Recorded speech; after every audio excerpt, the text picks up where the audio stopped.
I cannot believe you were on the wrong side of history, and I was on the right side of history. I know some of you followed along on the journey and trust the process. For the ones who didn't, or the ones who are just seeing this today, this is the CFP Index. You guys can go all the way back to week 5 when I started this. It tells you what teams can make the playoffs and what team can win the national championship. And before this year, it was 100% in the college football playoff era. And I think you can guess what happened this year. Let's talk about it quick. There are the playoff teams and the national championship teams. And obviously, if you're a national championship team, you could also be a playoff team. So the playoff team statistics that you have to hit are top 35 offensive points per game rank and top 60 defensive points per game rank. And for a lot of the time this year, Washington, Ohio State, and Alabama jumped in and out of the playoff metric. So I had people telling me all year long, like, Ohio State's out, they're going to beat Michigan, go to the playoffs, and it's going to prove the index wrong. And they said the same about Washington and Alabama. And as you can see, Washington, Texas, and Alabama are in the playoff team metric, and they made the playoffs. So now let's talk about the national championship teams. And I've said this all year long. It is more about who's out than who's in. All 4 of those teams you saw in that last graphic, they could not win the national championship game. Now you're going to tell me, yeah, no duh, you're going to get it right.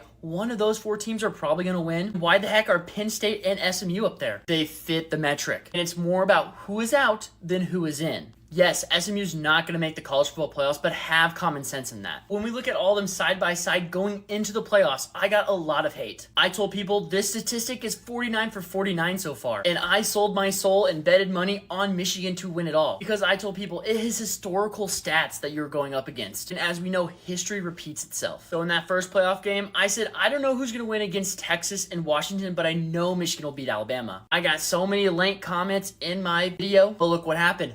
Michigan won that game. And then before the final championship game, I said Michigan is going to beat Washington lock. And people were saying, oh, Washington's going to prove the index wrong. Well, look what happened. The index stays 100% going 54-50. Make sure you guys hit that follow button to follow this metric next year. Now, we won't be able to do the playoff teams because it's expanding to 12 teams, but that doesn't change anything about the championship team.